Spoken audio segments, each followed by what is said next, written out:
Bismillahirrahmanirrahim. Assalamu alaikum. Welcome to another video lecture on the topic of regeneration and abnormal development.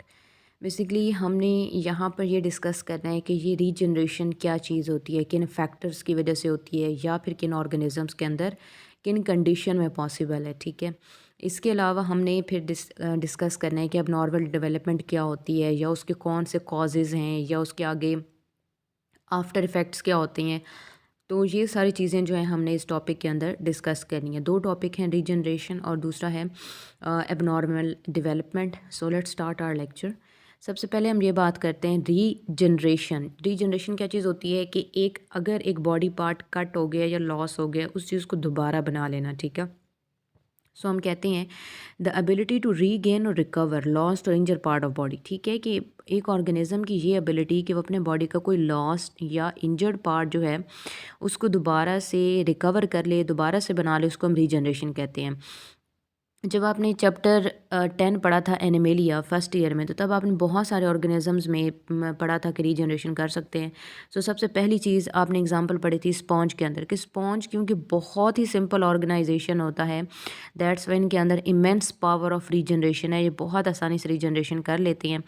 अब ये जो regeneration होती है ये ना सिर्फ इंजरी की वजह से होती है, बल्कि किसी भी किस्म का बॉडी पार्ट जो है ना, अगर उसका डैमेज हो सकता है या चेंज हो सकता है, तो वो आसानी से रीजनरेशन करता है। इवन अगर बहुत स्मॉल पार्ट उसकी बॉडी का रह गया है, तो वो पार्ट भी पूरे का पूरा ऑर्गेनिज्म एक कंप्लीट स्पॉन्ज बनाने की एबिलिटी रखता है। इस वजह से हम कहते हैं कि रीजनरेशन जो है ये क्या एबिलिटी है कि एक ऑर्गेनिज्म अपना पूरे बॉडी पार्ट या फिर एक पूरे का पूरा आप कहते हैं कि बॉडी ही इससे रीजनरेट कर सकता है। अब ये जो प्रोसेस होता है रीजनरेशन का, ये काफ़ी स्लो प्रोसेस होता है और इसको काफ़ी टाइम चाहिए होता है, यानी आहिस्ता आहिस्ता डेवलपमेंट इसमें कंप्लीट होती है। तो टाइम कंज्यूमिंग भी होता है और काफ़ी हम कहते हैं कि ये स्लो प्रोसेस होता है। अब इसमें कुछ एग्जांपल्स आपको बताई गई हैं। फॉर एग्जांपल जो लॉबस्टर है, इसका जो पिंसर क्लॉ होता है, यानी जो हम आप कह सकते हैं कि जो फ्रंट अपेंडेजेस वाला क्लॉ होता है जिससे ये चीज़ों को पकड़ता है, वो भी आसानी से रिजनरेट की जा सकती है। इसी तरह स्टार फिश के अगर आर्म्स ब्रेक कर जाएँ या टूट जाए वो, और सेंट्रल डिस्क अगर बच गई है, ठीक है, सिर्फ सेंट्रल डिस्क बच गई है और लेट्स से फॉर एग्जांपल हम कहते हैं कि सारी ही आर्म्स उसकी सेपरेट हो गई हैं, तो ये सेंट्रल डिस्क जो है आसानी से उसकी पूरी की पूरी हम कहते हैं कि आर्म्स या पूरा ऑर्गेनिज्म दोबारा से बनाने की एबिलिटी रखती है। ठीक है, या हम ये कहते हैं ये चीज़ आपको दिखाई गई है कि अब इसमें एक जगह सेंट्रल डिस्क कटी हुई है और दूसरी तरफ सिर्फ आर्म कटी हुई, तो आर्म ने क्या किया है, बाकी ऑर्गेनिज्म बना ली, और सेंट्रल डिस्क ने क्या किया, वो दोनों आर्म्स बना ली। यानी ये दोनों पॉसिबिलिटीज़ हो सकती हैं।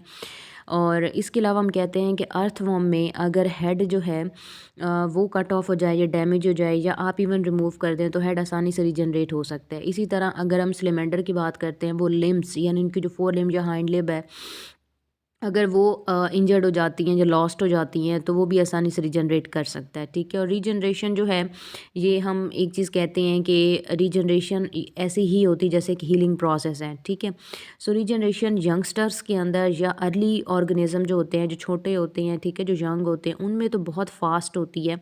लेकिन जो काफ़ी मेच्योर हो जाएँ, जो ओल्ड एज पर पहुँच जाएँ, तो आहिस्ता आहिस्ता जैसे जैसे उम्र बढ़ती जाती है, तो वैसे वैसे पावर ऑफ रीजनरेशन भी इन ऑर्गेनिज्म की कम होती चली जाती है। जैसे एग्जांपल आपको उन्होंने एम्फीबियंस के दिया है कि यंग एम्फीबियन के अंदर तो ये आसानी से रीजनरेट कर जाता है, लेकिन ओल्ड वन के अंदर डेफिनेटली वो कम होती चली जाती है। इसी तरह हम कहते हैं कि कुछ और ऑर्गेनिज्म, लाइक अगर हम बात करते हैं लिजर्ड की, तो लिजर्ड या एम्फीबियन की टेल जो होती है ना, इनका जो लार्वल स्पीशीज़ हैं या इवन जो एडल्ट ऑर्गेनिजम्स होते हैं, तो वो भी बड़ी आसानी से अपनी टेल को जो है रीजनरेट कर सकते हैं। और यहाँ पर एक चीज़ लिखी हुई है कि जो टेल होती है ना, उसका specific part, in case of lizard हम कहते हैं कि टेल का बहुत ही स्पेसिफिक पार्ट है जो आसानी से वो रीजनरेट कर सकती है। बेसिकली टेल अगर अपने लेट्स से कि हम ये कहते हैं कि ये जो एक बॉडी है वो लिज़र्ड की है और यहाँ से उसकी टेल डेवलप होती है। अगर टेल यहाँ से कटेगी तो ये वाला सारा पार्ट तो उसका जो है ना रीजनरेट हो जाएगा, लेकिन अगर बिल्कुल सिरे से ही कट जाएगी, इस जगह से कट जाएगी, तो फिर वो रीजनरेट नहीं कर सकेगी। तो आपने ये बात याद रखनी है कि ऑल दो सारे ऑर्गेनिजम्स के अंदर रीजनरेशन की पावर बिल्कुल है, ठीक है, वो रीजनरेट भी कर सकते हैं। लेकिन अगर वो स्ट्रक्चर जिसके पास रीजनरेशन की एबिलिटी है, फॉर एग्जाम्पल लिज़र्ड के अंदर उसकी टेल सिर्फ रीजनरेट कर सकती है, सो अगर टेल बिल्कुल सिरे से बिल्कुल अपनी बेस से ही कट ऑफ हो जाएगी, तो फिर वो कभी रीजनरेट नहीं कर सकती। ये चीज़ याद रखनी है। लेकिन अगर उसकी टेल सेंटर से कहीं से कट जाती है, ठीक है, तो फिर वो आसानी से रीजनरेट हो सकती है। ये चीज़ अपने माइंड में रखनी है। फिर इसके बाद हम कहते हैं कि अगर हम ह्यूमंस की बात करें तो हमारे अंदर जो हीलिंग प्रोसेस होता है या हमारी जो स्किन रिपेयर होती है, कोई कट शट लग जाता है, कोई ज़ख्म हो जाता है, इवन जिन लोगों का बाजू वगैरह टूट जाता है, वहाँ पे भी हीलिंग हो जाती है, वहाँ पे भी सेल दोबारा नए बन जाते हैं। आहिस्ता आहिस्ता बाजू भी कुछ महीनों बाद बिल्कुल ठीक हो जाता है, बिल्कुल नॉर्मल हो जाता है। तो ये एग्जाम्पल भी रीजनरेशन के अंदर आती है। फिर हम प्लांट्स की अगर बात करें तो प्लांट्स में पावर ऑफ रीजनरेशन बहुत इमेंस लेवल पर होती है। इसी वजह से प्लांट प्रोपगेशन कर सकते हैं। प्लांट का कोई भी फ्रेगमेंट अगर आपको मिले तो वहाँ से जो है ना आसानी से रीजनरेट कर सकता है। और ये जो प्लांट के अंदर रीजनरेशन की इतनी हम कहते हैं कि एबिलिटी है, इतनी स्ट्रॉन्ग एबिलिटी है रीजनरेशन की, तो ये चीज़ क्या होती है कि इसी वजह से टिश्यू कल्चर की एक चीज़ डिस्कवर हुई थी, टेक्निक डिस्कवर की गई थी। क्योंकि प्लांट के पास ये एबिलिटी है कि अगर आपके पास एक इसका छोटा सा पार्ट, इवन स्टेम, लीव या छोटा सा टिश्यू ही क्यों ना हो, ठीक है, और आपने अगर पेट्री डिश के अंदर उसको कल्चर करना शुरू कर दिया है, तो कुछ टाइम के बाद वहाँ से एक वेल डेवलप्ड प्लांट ऑर्गन या पूरे का पूरा प्लांट भी बन सकता है। और यही चीज़ हम इसी टेक्निक को, इसी बेस को हम इस्तेमाल करते हैं रीजनरेशन के अंदर भी, और ये चीज़ टिश्यू कल्चर में भी इस्तेमाल होती है। ठीक है, कि अगर आप प्लांट्स की बात करते हैं तो प्लांट्स में भी ये पॉसिबल है कि वो रीजनरेशन कर सके। और क्योंकि प्लांट अपना कोई भी पार्ट, कोई भी ऑर्गन रीजनरेट कर सकता है, इसी वजह से प्लांट्स की जो है टिश्यू कल्चर बहुत आसान होता है, क्योंकि उसमें रीजनरेशन की पावर बहुत स्ट्रॉन्ग है और बहुत जल्दी होती है। ठीक है, दूसरा एनिमल्स में भी सेम यही चीज़ चलेगी कि एनिमल्स की भी टिश्यू बड़ी आसानी से आप कल्चर कर सकते हैं, क्योंकि उनके अंदर भी रीजनरेशन की एबिलिटी होती है। लेकिन डिपेंड करता है कि आप कौन सा टिश्यू प्रोपोगेट कर रहे हैं या उसको कल्चर करवा रहे हैं। सो हम ये चीज़ जानते हैं कि अगर हम रीजनरेशन की बात करते हैं तो रीजनरेशन का ये मतलब है ना कि एडल्ट ऑर्गेनिज्म के अंदर जो है, हम कहते हैं कि कोई ऑर्गन अगर मतलब इंजर्ड हो गया या मिस हो गया तो उसको दोबारा से बनाना या उसकी डेवलपमेंट करना, तो एम्ब्रियोलॉजिकल प्रोसेस है ना, तो हम ये बात करते हैं कि सेम एम्ब्रियोलॉजिकल प्रोसेस जो है एम्ब्रियो के अंदर भी होते हैं। यानी इस बात का मतलब ये है कि एडल्ट के अंदर अगर रीजनरेशन हो रही है तो इसका मतलब ये है कि जब वो एम्ब्रियोनिक स्टेज पर था तो ये ऑर्गेनिज्म बिल्कुल उसी सीक्वेंस में बने थे। यानी फॉर एग्जांपल आपको हम ये कहते हैं कि किसी का बाजू टूट जाता है और उसको बाजू के बनने के लिए सेल्स की ख़ास अरेंजमेंट होती है, ख़ास रो के अंदर जो है वो सेल्स बनना शुरू हो जाते हैं। तो जिस तरीके से एडल्ट के अंदर वो सेल अरेंज होकर बाजू को रिपेयर कर रहे थे, बिल्कुल वैसे ही ये सेल अरेंज होकर एम्ब्रियोनिक स्टेज पर उसका बाजू बना रहे थे। ठीक है, यानी पैटर्न ऑफ डेवलपमेंट सेम रहेगा, ऑल दो कि वो एडल्ट है, ऑल दो की रीजनरेशन हो रही है, लेकिन पैटर्न ऑफ डेवलपमेंट बिल्कुल वैसा होगा जैसे कि एम्ब्रियोनिक स्टेज पर हुआ है। अच्छा, यहाँ पर एक और चीज़ भी इन्होंने मेंशन की है कि अगर आप बात करते हैं retention of undifferentiated cell and differentiated cells. अच्छा, जब हमने डेवलपमेंट पढ़ी थी तो हमने बार बार डिफरेंशिएटेड सेल्स का भी जिक्र किया था। होता ये है कि चाहे आप एनिमल्स में ह्यूमन की बात कर लें, चाहे आप वर्टिब्रेट या इनवर्टिब्रेट्स की बात कर लें, तो ऑर्गेनिज्म की मैक्सिमम 90% बॉडी के सेल तो डिफरेंशिएटेड है, ख़ास ऑर्गन बना रहे हैं, वर्किंग कर रहे हैं, सारी उसकी लाइफ को सपोर्ट कर रहे होते हैं। लेकिन कुछ ऐसे सेल्स हैं जो अनडिफरेंशिएटेड रखे जाते हैं। क्यों रखे जाते हैं?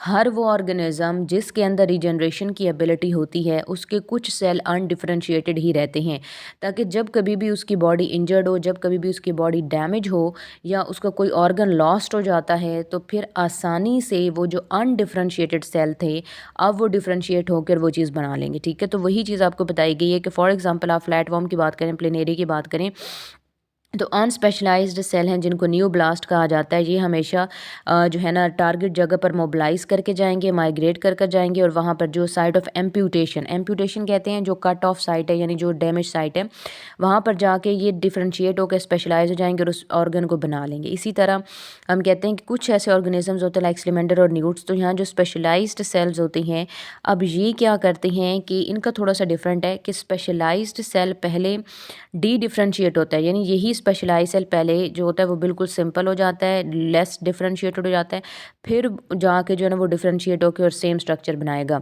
यानी जहाँ पे हम रीजनरेशन की बात करें तो मैकेनिज्म ऑफ रीजनरेशन दो तरह का हो सकता है, कि जैसे हम फ्लैटवर्म प्लेनेरी की बात करते हैं, यहाँ पे तो सेल अनडिफरेंशिएटेड होंगे, तो वो जो है टारगेट साइट पर जाके डिफरेंशिएट करके तो ऑर्गन बना लेंगे या ऑर्गेनिज्म बना लेंगे। लेकिन जैसे स्लेमेंडर न्यूट्स हैं, तो इनके केस में सेल्स ये होते हैं कि जो स्पेशलाइज सेल है वही डी डिफरेंशिएट यानी लेस डिफरेंशिएट होगा, सिंपल हो जाएगा, और फिर डिफरेंशिएट करके तो रीजनरेट करके और लॉस्ट पार्ट बनाएगा। तो ये दो तरह से रीजनरेशन हो सकती है। So you may say that कि ये मैकेनिज्म ऑफ रीजनरेशन है कि रीजनरेशन किस बेसिक जो है ना फिनोमेना के ऊपर हो रही है। ये था टॉपिक रीजनरेशन के हवाले से। मैं आपको समराइज़ कर देती हूँ।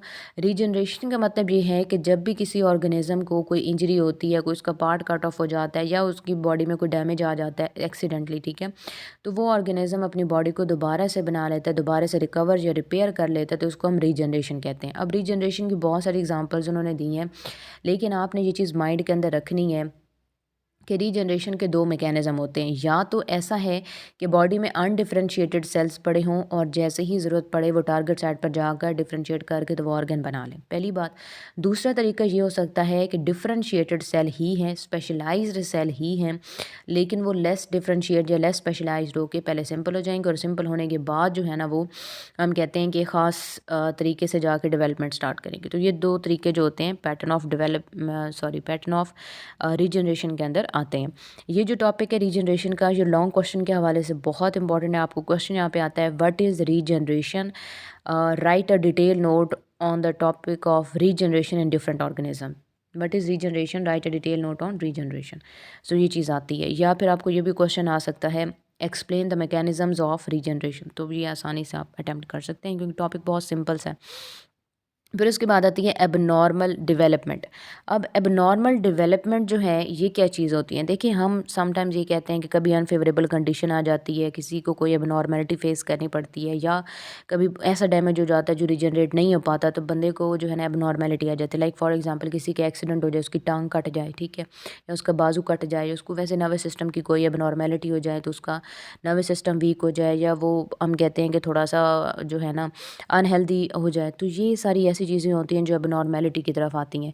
अब टेट्रोलॉजी बायो की वो ब्रांच है जिसके अंदर जो है ना एबनॉर्मल डेवलपमेंट और इससे रिलेटेड जो रीज़न्स और कॉजेज़ होते हैं या जो फैक्टर होते हैं उन चीज़ों को स्टडी किया जाता है। हर वो चीज़ जो पैटर्न ऑफ नॉर्मल डेवलपमेंट को अफेक्ट करती है उसको हम एबनॉर्मेलिटी या एबनॉर्मल डेवलपमेंट कहते हैं।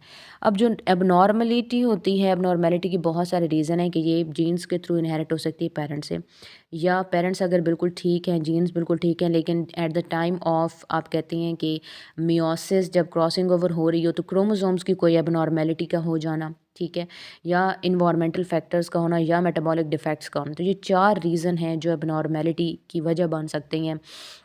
पहली चीज़ हम डिस्कस करते हैं यहाँ पे कि पेरेंट्स की वजह से एबनॉर्मल डेवलपमेंट तब हो सकती है जब एक डिफेक्टिव जीन हो। अब ये जो एबनॉर्मेलिटी है ना डिफेक्टिव जीन की, ये नॉर्मल जीन पर भी हो सकती है, ये सेक्स क्रोमोसोम पर भी हो सकती है। यानी कि ज़रूरी नहीं है कि जो एबनॉर्मेलिटी हो वो सिर्फ नॉर्मल जीन पर ही हो, या ये भी ज़रूरी नहीं है कि वो सिर्फ सेक्स क्रोमोसोम पर हो, दोनों में से किसी पर भी हो सकता है। फॉर एग्ज़ाम्पल अगर हम हीमोफीलिया की बात करते हैं तो ये एक ऐसा डिज़ीज़ है जिसके जीन सिर्फ एक्स क्रोमोसोम के ऊपर आते हैं। अगर डोमिनेंट होगा तो ज़ाहिर है पर्सन नॉर्मल होगा, कोई मसला नहीं है। अगर रिसेसिव जीन होगा हीमोफीलिया का तो फिर जो है ये एबनॉर्मल कंडीशन कॉज करेगा, हीमोफीलिया डिजीज़ कॉज होगा, और सिर्फ मेल के अंदर होगा। मेल के अंदर ये कंडीशन इस वजह से है क्योंकि हमने कहा है कि इसके जीन एक्स पर होंगे और दूसरा वाई इसके ऊपर जीन है नहीं। तो एक्स अगर डिफेक्टिव चला गया है तो ज़ाहिर सी बात है कि मेल के अंदर ये डिज़ीज़ होगा, लेकिन फ़ीमेल में नहीं होता कि क्योंकि फ़ीमेल में ये सिचुएशन होती है, और अगर एक डिफेक्टिव हुआ भी सही तो दूसरा तो नॉर्मल होगा ना। सो दैट्स वाई हम कहते हैं कि जस्ट ये मेल के अंदर होता है। तो वही बात है कि ये डिपेंड करता है कि जीन जो है वो डोमिनेंट है, रिसेसिव है, होमोजाइगस है, हेट्रोजाइगस है, तो तब एक सिचुएशन होती है, पहली बात। दूसरी बात हम ये कहते हैं कि क्रोमोसोम एबनॉर्मेलिटीज़ तब हो सकती हैं जब एक एक्स क्रोमोसोम या वाई क्रोमोसोम यानी एक क्रोमोसोम या तो एक्स्ट्रा हो जाए या फिर बिल्कुल मिस हो जाए, यानी या तो कम हो जाएगा नॉर्मल 24 नंबर से, या तो कम या तो ज़्यादा। तो इस दोनों कंडीशन में जो है ना हम कहते हैं कि एबनॉर्मेलिटी आ जाती है। फॉर एग्जांपल जो लाइन फिल्टर सिंड्रोम है जिसमें डबल एक्स वाई, अब एक एक्स ज़्यादा आ गया है तो उसको हम ट्राइसोमी का नाम देते हैं। इसी तरह जो टर्नर सिंड्रोम है जिसमें एक्स नॉट की सिचुएशन है, इसको मोनोसोमी कहा जाता है क्योंकि इसमें वाई क्रोमोसोम एब्सेंट है। एक और कंडीशन है जिसमें एक्स डबल वाई है, ठीक है। अब डबल वाई का मतलब ये मेल के कैरेक्टर ज़्यादा होंगे, टॉलनेस ज़्यादा है, एग्रेसिव बिहेवियर ज़्यादा है, मेंटल डिफेक्ट भी आ गए, एंटी सोशल बिहेवियर भी हो गया, ठीक है। तो ये अब ऐसी एबनॉर्मेलिटीज़ हैं जो गैमीट्स की वजह से हो रही हैं, जो कि पीछे से जीन्स बिल्कुल ठीक हैं, लेकिन जब गैमीट आपस में जो है ना क्रॉसिंग ओवर कर रहे थे, यानी क्रोमोसोम जब क्रॉसिंग ओवर कर रहा था तो उस टाइम अगर कोई एबनॉर्मेलिटी आ जाती है कि क्रोमोसोम सही से सेपरेट नहीं हो सका, यानी मोनोसोमी हो गई, या क्रोमोसोम ज़्यादा सेपरेट हो चुके हैं तो ट्राइसोमी की कंडीशन आ जाती है कि पूरे का पूरा ही चला गया तो ट्राइसोमी हो गई है। तो मोनोसोमी हो चाहे ट्राइसोमी हो, तो ये जो कंडीशन है आगे एबनॉर्मल डेवलपमेंट की तरफ ले जाते हैं। फिर अगर इंडिविजुअल बिल्कुल ठीक है, पेरेंट्स की तरफ से भी जीन ठीक हैं और क्रोमोसोम भी सही से सेग्रीगेट कर गए हैं और मियोसिस भी ठीक हुई है, अब ज़ायगोट के अंदर जो इन्वायरमेंटल कंडीशंस हैं ये उसको अफेक्ट कर सकती हैं, यानी ऑर्गेनिज्म की बर्थ होने के बाद। For example ionising radiation, X rays की हमने पहले लेक्चर में भी बात की थी कि एक्स रेज़ की वजह से जो है ना जीन्स का डिफेक्ट होना शुरू हो जाता है, क्योंकि ये टेट्रोजेनिक एक्शन रखती है, यानी ये डेवलपमेंट की स्टेज पर उसको अफेक्ट करती है। इसका रीज़न ये है कि डेवलपिंग ओवम या जो स्पर्मेटोजोन है, यानी एग या स्पर्म होता है, उनके जीन्स को म्यूटेट करना इसका काम है। अगर जीन म्यूटेट नहीं किए, यानी आयनाइजेशन नहीं हो। फिर दूसरा चीज़ क्या है कि न्यूट्रिशनल डेफिशिएंसीज़, यानी विटामिन की कमी होना, ट्रेस एलिमेंट की कमी होना, या बॉडी में टॉक्सिन या ड्रग का आ जाना, या मदर अगर इन चीज़ों की इनटेक करती रही है तो जाहिर सी बात है कि बेबी के टिश्यू सही से डेवलप नहीं हो सकेंगे, तो उसकी अबनॉर्मल डेवलपमेंट होगी, या फिर बहुत स्वेयर अबनॉर्मल डेवलपमेंट है, यानी वाइटल ऑर्गन डेवलप नहीं हो रहे, तो फिर अल्टीमेटली उसकी डेथ हो जाती है, जिसको आप अबॉर्शन भी कहते हैं, यानी उसके काफ़ी सारे रीज़न हो सकते हैं। मेटाबॉलिक डिफ़ेक्ट्स की जहाँ तक बात है, तो मेटाबॉलिक डिफ़ेक्ट्स में हम ये कहते हैं कि मेटाबॉलिज़्म का यहाँ पे क्या मतलब है। देखिए, एम्ब्रियोनिक डेवलपमेंट जब होती है तो हर सेल ज़ाहिर सी बात है एनर्जी ले रहा है, वो वर्किंग कर रहा है, तो वो वेस्ट भी तो प्रोड्यूस करता है ना। तो वो वेस्ट अगर टॉक्सिक है या किसी चीज़ को अफेक्ट कर रहा है या उसकी डेवलपमेंट को इंटरप्ट कर रहा है कि उसको डेवलप नहीं होने दे रहा, ठीक है, तो वो मेटाबॉलिक डिफेक्ट में आती है। अब हम ये कहते हैं कि ऑर्गेनोजेनेसिस के दौरान जब ऑर्गन बन रहे होते हैं, तो कोई ऑर्गन जो है वो मिसिंग हो सकता है, या कोई ऑर्गन मल्टीपल टाइम रिपीट हो सकता है, तो ये भी तो चीज़ अब normal organs of the body में ही आएंगे। यानी अगर ये चीज़ें भी नहीं है तो ऑर्गन वर्किंग नहीं कर रहा, तो फिर वो भी अगेन क्या चीज़ है कि मेल फंक्शनिंग के अंदर आ जाती है, ठीक है। तो ये हमारे पास रीज़न थे सारे कि अब नॉर्मल डेवलपमेंट जो है वो किस तरह से हो सकती है, यानी या तो पेरेंट्स की वजह से हो सकती है कि जीन पीछे से हो ही डिफेक्टिव, तो उसमें अगर तो डोमिनेंट जीन है और डिफेक्टिव है तो फिर तो मतलब सब के अंदर सारे ही प्रोजेनी या ऑफस्प्रिंग में होगा। लेकिन अगर रिसेसिव है और डिफेक्टिव है तो फिर जो है वो सिर्फ मेल के अंदर ज़्यादा होता है, यानी होमोजाइगस हेट्रोजाइगस सिचुएशन देखनी पड़ेगी। फिर क्रोमोसोमल की एबनॉर्मेलिटी, क्रोमोसोमल एबनॉर्मेलिटीज़ जो हैं वो क्रोमोसोम के सेग्रीगेट ना करने की वजह से होती हैं। एक्स नॉट भी हो सकता है, X S Y, X Y Y भी हो सकता है। इन्वायरमेंटल फैक्टर्स भी हो सकते हैं, न्यूट्रिशनल डेफिशिएंसीज भी हो सकती हैं, या मेटाबॉलिक डिफेक्ट्स भी हो सकते हैं। बहुत सारे रीज़न होते हैं, ठीक है। इसलिए हम कहते हैं कि जो ह्यूमन की डेवलपमेंट है ये बहुत ही ज़्यादा कॉम्प्लिकेटेड डेवलपमेंट होती है, क्योंकि इसमें इतनी ज़्यादा कॉम्प्लेक्सिटी है, इतनी ज़्यादा कॉम्प्लेक्सिटी है कि हम ये कहते हैं कि इंसान को अगर आप बात करते हैं ना कि इंसान जो है तो इसको छोटी कायनात कहा जाता है, यानी इसमें इतनी कॉम्प्लेक्सिटी है। आप देखें कि नॉर्मल डेवलपमेंट यहाँ पे हो सकती है, यहाँ पे हो सकती है, यहाँ पे हो सकती है, यहाँ पे इवन कुछ भी नहीं हुआ तो एंड पे फिर मेटाबॉलिज्म की वजह से भी ऑर्गन डैमेज हो सकता है या ज़्यादा बनना शुरू हो सकते हैं। तो इतनी ज़्यादा कॉम्प्लेक्स डेवलपमेंट होती है ह्यूमंस की। एंड पे उन्होंने कुछ डिफेक्ट्स के हवाले से बताया, जैसे माइक्रोसेफेली की हम बात करते हैं, इन बच्चों की स्कल बहुत स्मॉल होती है, ठीक है। ये क्लेफ्ट पैलेट की सिचुएशन आजकल बहुत ज़्यादा हो गई है बच्चों में कि ऊपर वाला जो पैलेट होता है, यानी जो ऊपर वाला तालू है वो ख़राब होगा, या हम कहते हैं कि अपर लिप जो होते हैं कुछ बच्चों के ये कटे हुए होते हैं, या फिर उनमें काफ़ी ज़्यादा डिफेक्ट होते हैं, तो उनके सामने का जो मतलब माउथ रीजन है या ऊपर के जो टीथ होते हैं वो काफ़ी प्रोमिनेंट हो रहे होते हैं, या कुछ लोगों में फिंगर्स कम होती हैं, कुछ में 5 से 6 भी होती हैं, 7 भी होती हैं लोगों में। तो ये सारी चीज़ें जो है नॉर्मल डेवलपमेंट के अंदर आती हैं। यानी पहले उन्होंने आपको ये बताया नॉर्मल डेवलपमेंट होती क्या है, फिर टेट्रोलॉजी बताया, फिर उन्होंने बताया है different means of abnormal development. तो ये आप हेडिंग दे सकते हैं, different means of abnormal development. ये पहली हेडिंग हो जाएगी इसकी, एबनॉर्मेलिटीज़ ड्यू टू पेरेंट्स, या फिर दूसरी chromosomal abnormalities, environmental factors, abnormalities due to environmental factors, nutritional deficiencies, या मेटाबॉलिक डिफेक्ट्स। ये आपकी बाकी सब हेडिंग्स हो जाएंगी, इनको आप एग्जांपल के तौर पे कोट कर सकते हैं कि ओवरऑल फिर आपको ये ऑर्गेनिज्म इस तरह के मिलते हैं कि या तो माइक्रोसेफेली होगी, या तो हम कहते हैं कि क्लेफ्ट पैलेट होगा, या क्लेफ्ट लिप होगा, जिसको हम हेयर क्लिप का भी नाम देते हैं। हेयर क्लिप का यही मतलब होता है जिसका ऊपर का जो हम कहते हैं जो होंठ होता है या लिप होता है वो काफ़ी ज़्यादा डैमेज होता है। सो ये भी सारी कंडीशंस आती हैं एबनॉर्मल डेवलपमेंट के ऊपर। काफ़ी आसान सा, काफ़ी सिंपल सा टॉपिक है। एबनॉर्मल डेवलपमेंट का टॉपिक भी लॉन्ग क्वेश्चन में आता है, आपको ये पूछा जाता है what is abnormal development, what are the means of abnormal development, या ये भी कहा जा सकता है what is abnormal development explain different factors of abnormal development. ठीक है, तो ये आपको क्वेश्चन आ सकता है। आई होप कि आपको आज का लेक्चर बहुत अच्छे से समझ आया होगा। तो ये दोनों टॉपिक हैं, बहुत ईजी हैं, लेकिन ये इंपॉर्टेंट हैं लॉन्ग क्वेश्चन के लिए। So you have to prepare about this, क्योंकि एनुअल के अंदर इस चैप्टर में से एक लॉन्ग क्वेश्चन तो ज़रूर आएगा आपका कम्बिनेशन के साथ। उसका किसी भी चैप्टर के साथ, जो भी स्कीम के साथ होगा, तो कम्बिनेशन आ सकता है। और शॉर्ट क्वेश्चन भी आपको बताए हैं साथ साथ टॉपिक्स में, तो ज़रूर प्रिपेयर कीजिएगा। किसी किस्म का कोई क्वेश्चन हो regarding this topic, you may ask in the comment section. Wish you all the very best. Channel को सब्सक्राइब करना और वीडियो को लाइक करना ना भूलिएगा। Good luck.